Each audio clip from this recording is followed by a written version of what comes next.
Hello बच्चों। तो चलिए हम अपना क्वेश्चन डिस्कस करते हैं। यहाँ पे गिवन है the equation of a circle of radius 1 touching the circles x square plus y square minus 2 mod x is equal to 1 is option A है x square plus y square plus 2 root 3x minus 2 is equal to 0. Option B है x square plus y square minus 2 root 3y plus 2 is equal to 0. Option C है x square plus y square plus 2 root 3y plus 2 is equal to 0. Option D है x square plus y square plus 2 root 3y plus 2 is equal to 0. अब यहाँ पे हमारा की concept है, मान लीजिए हमारे पास इक्वेशन ऑफ सर्कल गिवन है x माइनस ए का whole square plus y minus b का whole square is equal to r square. So यहाँ पे जो हमारा सेंटर होगा वो होगा a कॉमा बी और यहाँ पे रेडियस होगा r. अब मान लीजिए हमारे पास फंक्शन है मॉड x. सो ये माइनस एक्स तब होगा जब x की वैल्यू 0 से छोटी होगी, x होगा जब ये 0 से बड़ी होगी और 0 होगा जब x इज इक्वल टू 0 होगा. अब यहाँ पे हमारे पास सर्कल की इक्वेशन गिवन है x square plus y square minus 2 multiplied by mod x is equal to 0. ये गिवन है. सो यहाँ पे x square plus y square minus 2x is equal to 0. ये तब होगा जब x की वैल्यू पॉजिटिव होगी और x square plus y square plus 2x ये तब होगा जब x हमारा नेगेटिव होगा. तो अब ये हमारे पास दो इक्वेशन हो गई. इस इक्वेशन को हम इस तरह से लिख सकते हैं x माइनस 1 का whole square plus y square is equal to 1 और इसे लिख सकते हैं x प्लस 1 का whole square plus y square is equal to 1. इस सर्कल को हम कहते हैं C1 और इस सर्कल को कहते हैं हम C2.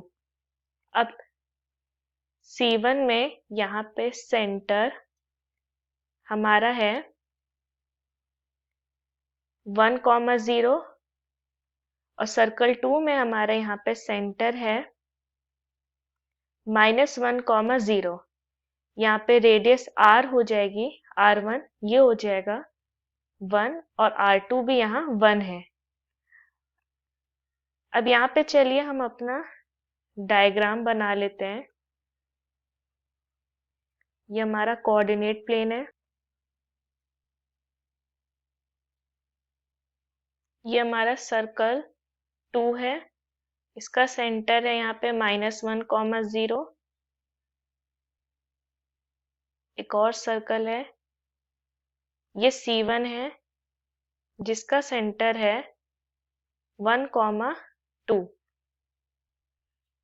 अब एक सर्कल है जो इसको इन दोनों सर्कल को इस तरह से टच कर रहा है और यहाँ पे भी एक सर्कल है जो इन दोनों को टच कर रहा है. ठीक है. अब हम यहाँ पे देख सकते हैं कि बाय सिमेट्री सेंटर जो है हमारा, यहाँ पे हम सिमेट्री में देख सकते हैं कि ये हमारा x एक्सिस है, ये y एक्सिस है. सो x एक्सिस में हमारा जो है दोनों सेंटर लाई कर रहा है. अगर हम यहाँ पे देखें, मान लीजिए ये हमारा सेंटर है, इसे हम कहते हैं a, b. इन दोनों को जोड़ते हैं और इन दोनों को जोड़ते हैं. ओके. इस कोऑर्डिनेट को हम O कहते हैं, इसको हम O डैश कहते हैं और इसे हम कहते हैं, इस सेंटर को P कहते हैं. सो क्योंकि अब इसका भी रेडियस 1 है, इसका भी रेडियस 1 है और क्योंकि गिवन है कि equation of circle of radius 1 touching the circle, तो इसकी भी रेडियस 1, इसकी भी रेडियस 1.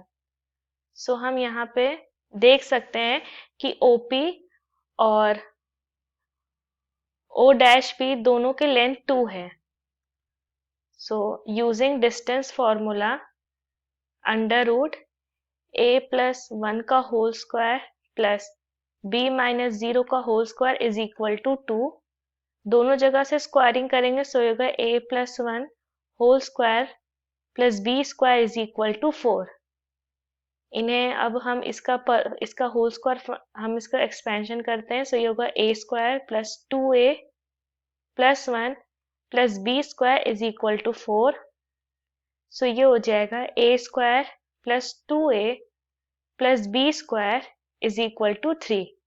ये हमारी इक्वेशन नंबर 1। अब सिमिलरली इसका हम यूजिंग डिस्टेंस फॉर्मूला इसे फाइंड करते हैं सो होगा √a-1 का होल स्क्वायर प्लस b-0 का whole square is equal to 2। ये भी हो जाएगा a-1 का whole square plus b² is equal to 4। इसका एक्सपेंशन होगा a² minus 2a plus 1 plus b² is equal to 4।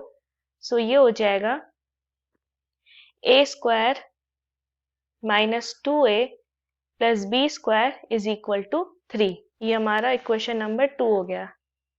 अब अगर 1 माइनस 2 करें तो ये हो जाएगा 4a is equal to 0।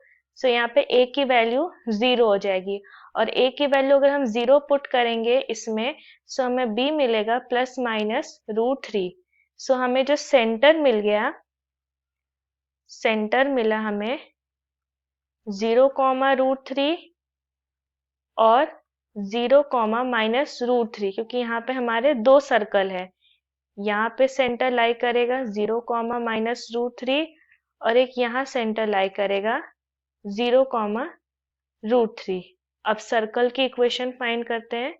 Hence equation of circle ये हो जाएगा, रेडियस यहाँ पर है 1, सेंटर है 0, √3।